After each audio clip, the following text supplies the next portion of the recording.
Bueno, egunon, guztioi, egunon denoi eta ongi etorri, Elgoibarrera. Ongi etorri eta eskerrik asko antolatzaile guzti-guztion izenean gaurkoan hemen gurekin izatearren. Bai ikusle eta entzule bezala etorri zareten hori eta baita gaurkoan hemen parte hartuko duzuen hori ere, mila esker. Euskara ala eskara ingurune digitalean.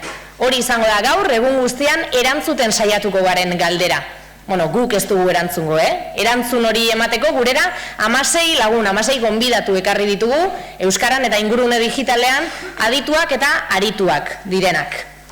Dena ez dira hitzaldiak izango, dena ez da informazioa izango. Gaurkoan musikari ere tokia emango diogu, kantuan jarduteko tarterik ere izango da, eta janedana ere ez da faltako, beraz, lasai.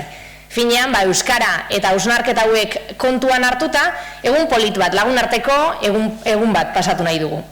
Euskara ala eskara zikloa, Gotzon Garate idazle eta euskaltzale Elgoibartar nekaezinaren oroimenez antolatzen dugu. Eta aurtengoa 11. edizioa da. Antolatzaileak Elgoibarko izarra euskaltzale ontopagunea eta Elgoibarko udala dira. Baina urtero ekitaldi hau antolatzera beti batemat berria hurbiltzen zaigu. Aurtengoan Puntu Eus Fundazioko lagunekin batera antolatu dugu. Laster Elgoibarren izango dute egoitza eta beraiek proposatu ziguten gaurko gaia ere. Gotzon Barandiaranek ere fin jarraitu du programa osatu eta jendea lortzeko lanetan. Eta IMH ikastetxe honen jarrera eta prestutasuna ere txalotu nahi dugu gaurkoan, eraikina eta bertako baliabideak gure eskura lagatzeagatik. Ikusten duzuenez, antolakuntza handia dago honen atzean, baina dirua ere behar izaten da ekitaldi hauek antolatzeko, eta aurten ere Danobat kooperatibaren diru laguntza jaso dugu.